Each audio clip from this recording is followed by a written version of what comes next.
Hey, what's going on, everybody? Welcome back. This video, we're looking at the MLB slate for Monday. We have a 6-game slate tonight, so another small slate. One of the games, Oakland-Minnesota game got postponed tonight for COVID issues once again. So let's go ahead and get into it. It was a good day for baseball yesterday. Kyle Gibson was a great pitcher, a very low ownership, SP2. Paired him with Bieber from the video, and then we went with Trey Turner, who had 2 bombs. And the other pieces didn't do great. We had some Whit Merrifield had 2 stolen bases, which was nice, but the pitchers really kind of carried us, and then Trey Turner with the couple bombs. So let's go ahead and get into this one. Hopefully we can keep it going for baseball. As always, appreciate you guys hit the like button before we start. Subscribe if you haven't already. And let's get started. Look at Fantasy Labs. We'll look at the projected totals and the lineups today. So on the 6-game slate, there's a few teams that I really like. In particular, my favorite is the Angels. They're facing off against Corey Arihara, who was poor in his first 2 starts. He bounced back nicely in his last start. But that was against the Rangers, whose offense has been up and down all season. Against this Angels team, he still only has 7 strikeouts in 14 innings. So that is definitely not a very good for having long-term success when all these guys are being able to put the ball in play. Might have got lucky with some BABIP early in the season, but I expect him to kind of get blown up soon here, probably against this Angels team that is very potent with Ohtani, Walsh, Trout, Upton in the heart of the lineup. The bottom half isn't great, but if you focus on stacking up the top half, I think you'll be in pretty good shape. Even Fletcher, as a leadoff hitter batting, just only $3,700 second base option. He looks appealing. The Royals have a low total, 3.8, but I think you can look to some of these one-offs or a couple mini stacks against Fleming, especially Soler. He's only $3,300, super affordable. He had a couple of really hard hits yesterday afternoon. He had a liner that was caught, and then he had a double in like the 7th inning or 8th inning. But he was really bad to start the year, but hopefully yesterday he hit the ball well. Hopefully that continues, and just a matter of time before he hits a couple bombs. At very low ownership. So he's going to be another guy that I like today. And then the Dodgers, another top stacking option against Sheffield. You have Mookie Betts, especially very good against lefties. Him and Turner are the priorities on the Dodgers side. You can throw in Taylor, Will Smith, even Pollock at the bottom of the order.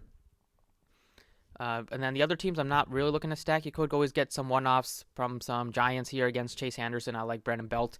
First base option, only $3,400. That is super affordable. Anderson gives up bombs. We know that it's a good ballpark to hit in, the wind blowing out a little bit, so that should help some left-handed hitters there. And the Cardinals against Joe Ross, who's been okay this year, pretty surprisingly, even though his xFIP and stuff isn't really there.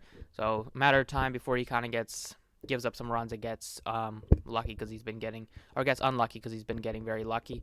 So I do like going to a couple of Cardinals, especially guys like Arenado and Molina as a catcher option gives you a lot of pop. So going back to the pricing here for pitching wise, you have Musgrove as your most expensive pitcher at 10-2. The Brewers have barely above a 3-point total. I think Musgrove is a top option, especially when the second guy is Dustin May, and we've seen the Dodgers just not give him a long leash. We've seen him go 80-something pitches in his first start, through 85, and then he only threw 71 in his second start. We know the Dodgers like to kind of stick in that range with some of the younger guys like Dustin May. So if we do have no chance of him hitting like 95 to 100 pitches, I really don't want to pay 97 when I can go with Musgrove, who we know he's going to go deep into the game. He's gone 81, 112, 78. 4 innings pitched in his last start against Pittsburgh. That was pretty surprising, but he didn't really have his stuff, and that was coming off of a start where he threw 112, no-hitter, so they probably didn't want to push him. But he's a guy that I think we can count on getting to at least high 80s, low 90s in pitches in this one. So he's got to be the first pitcher I like. Then it would be Woodruff if you wanted to save some money. The Padres lineup is definitely a little bit more scarier than the Milwaukee lineup, even though the Brewers have been putting up some runs recently, but without Yelich, it's still not as scary of a lineup as the Padres are. And then for your SP2, I think you definitely can go Jack Flaherty against the Nats here. He's only $8,500. He's affordable. I like Flaherty a lot more than Joe Ross, a lot more than Dylan Bundy. I love him a lot more than all these cheaper guys here. The only guy I would consider is Kevin Gausman down here at 66 against the Phillies, just because he's cheap. He gives you some strikeout upside, and he's a solid veteran pitcher that we've seen him have success. And I could see him have success against these Phillies here. They have like a 4.2 total, so I think I think Gausman is a viable SP2 play against the Phillies if you wanted to spend more on your bats. But for me, I'm going to go with the Musgrove-Flaherty pairing. I like both of them a lot. Flaherty's going up against the Nats here, so at least he gets to face a pitcher. The Nats don't strike out as much as some other teams, about 20% overall. But Flaherty is just a very good pitcher, except for that opening day start where he got blown up. That was when it was like 30 degrees. Probably couldn't feel his hand as he was throwing the ball. He's been a lot better, and we've seen him go high 90s in pitches, 96, 94, and even got up to 100 in the second start. So he's also should go very deep into the game, so hopefully we can get 6-7 innings out of him.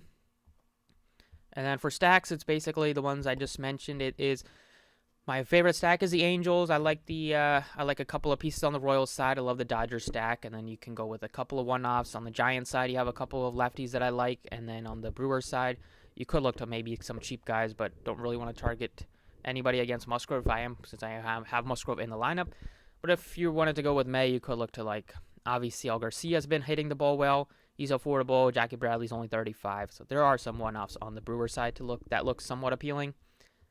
But for me, first base, you definitely can go all the way up for a Jared Walsh. He's 51. He has a ton of pop. If not, if you want to save some money, Ohtani is sitting cheaper than him. I mean, I would go Ohtani over Walsh, even though Walsh has shown some pop. I love Ohtani in this one, especially going up against a pitcher that's not going to strike you out most likely. So Ohtani should put the ball in play, and we know the kind of power that he possesses. Santana, I think, is a nice mid-range play, $4,100 against Fleming. Like a couple of these, he's a switch hitter, so he has a platoon advantage on him. But when he got Brennan Belt, only $4,300 against a righty and Anderson. Belt has a ton of pop against righties, over 200 career ISO against right-handed pitching. He still possesses some pop. He's not going to hit for a super high average, but get him at $3,400 and a huge ballpark upgrade going from San Francisco into Citizens Bank Park. It's just such a good spot in terms of having such a better chance of hitting a home run than he does in San Francisco. So I got to go with Belt here as a cheap first base option. Over at second base, Whit Merrifield is always appealing just because he gives you a lot of stolen base upside. He hits at the top of the order, hits for power. So he's my favorite second base option to pay up for value here. This position isn't super deep. I like Brousseau against Danny Duffy. He hits lefties really well. He's only $3,600. He's definitely in consideration. And then it would be David Fletcher at $3,700 just because he is nice and cheap, batting at the top of the order.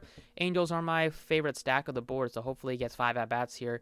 And, he doesn't hit for a lot of power, but he will get on base, hopefully score some runs. And 37 is just too cheap. He was $4,500 a little bit ago, and I think he will definitely hit for a little bit more power than he has shown so far.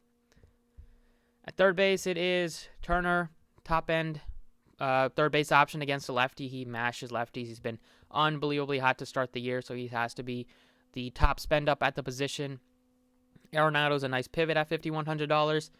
And then you have plenty of value here between Brousseau at $3,600. You can go up to maybe a Longoria, but I like him against lefties. And then you have Hunter Dozier down here at $3,100. Him and Soler gone off to unbelievably cold starts, but both guys have a lot of pop, and I think both will end up finding their way before very long.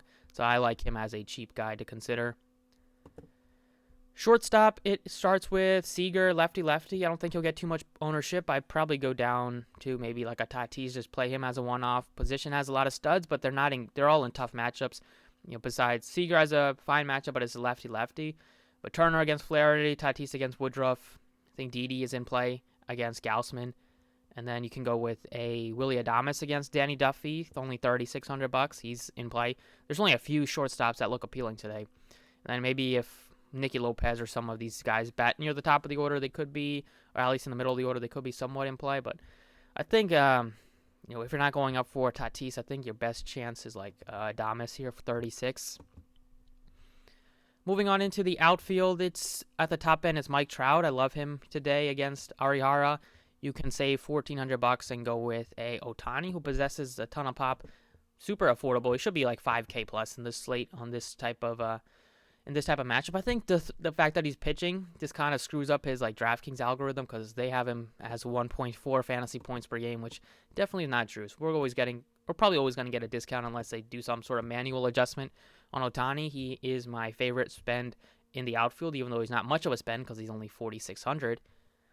And then I have to go with Soler because I have a feeling he's going to go off soon It's a very good spot against Fleming in terms of lefty-righty matchup. Fleming has been fine, but he gives up some pop. Soler, like I mentioned, he hit the ball hard a couple times yesterday, and Fleming has like a below 20% K rate to righties in his career, so hopefully Soler, who's been striking out unbelievably, who's been striking out such a high amount, over almost 50% of the year, hopefully he's able to put the ball in play, and we know what he can do. So that's it for the DK side. It still leaves you with 4K left to spend up for your rest of the hitters, but definitely the Angels top stack, like a couple Royals, like a couple Giants, like a couple Dodgers, and that's pretty much it. So let's go ahead and check out FanDuel. Okay, on FanDuel, pitching-wise, you got Musgrove as your most expensive option, so that is consistent. You have Bundy priced all the way up to $9,000. He's more expensive than Flaherty. You have Gausman priced up to $85,000. So I like Jack Flaherty a ton. Sandwich in between Bundy and Gausman. He has a lot more talent than both of those guys. The matchup is similar for kind of all three. The Nats have an okay offense, but they're still missing a couple of their hitters, or they were missing a couple of the hitters at the start of the season with COVID issues. Most of those guys are back now. Still haven't got some of those guys, haven't found their rhythm like Josh Bell. But do like Flaherty. He just has a lot of talent to be $8,800. You can save a lot of money from especially Musgrove. And then Woodruff is a very solid pitcher, but the matchup is definitely a little bit scary. I'll side with Flaherty at a very reasonable price tag. And then it's basically the same stacks here. Catcher, first base, I like Walsh. 3,500, he's most definitely in play. You can go with Salvador Perez. All he does is hit bombs. Go with the Will Smith, $2,900. You can go with even a Carlos Santana, who's only $2,600. So he's super affordable. And then I think there's a $2,300 guy that's somewhat in play. Yeah, Brandon Belt's $2,300, so he's in play. There's like five or six guys that look very appealing at this position. Second base, don't have a lot of options besides Merrifield. You can go with Muncy lefty-lefty, but people probably won't do that. I'm just going to side with Fletcher again, batting leadoff. Hopefully the Angels put up a lot of runs. Hopefully he's on base a lot, and hopefully he's able to score a lot of runs, because we're probably not going to get a home run out of him or a lot of RBIs, but could get a lot of runs scored. We could get maybe a stolen base if he's feeling frisky.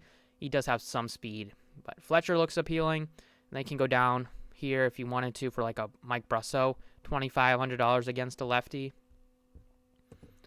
Third base, it's definitely Justin Turner as your top end pay up.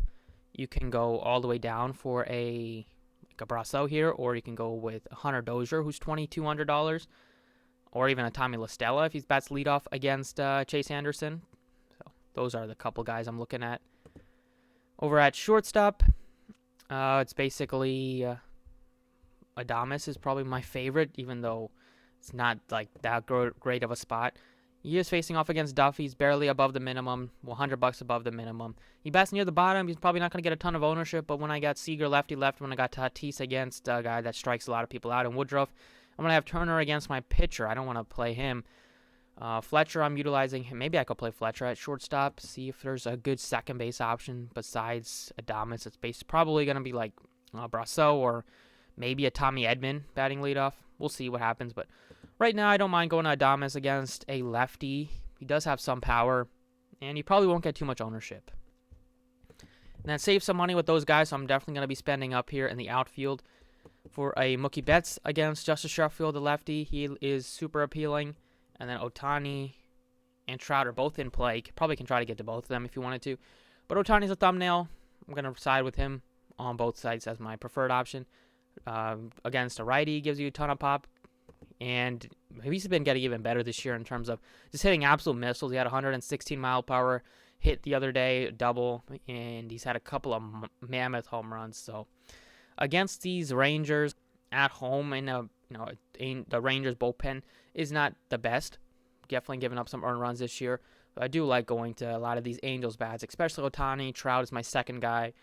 Walsh, Upton, Fletcher, they're all in play. And going with these guys still leaves you with 3K left to fill out the rest of the spots, so plenty of ability to do that. And that is pretty much it for the video. So thank you guys for watching. Best of luck on this MLB slate, and stay tuned for the NBA video that should be out somewhat soon.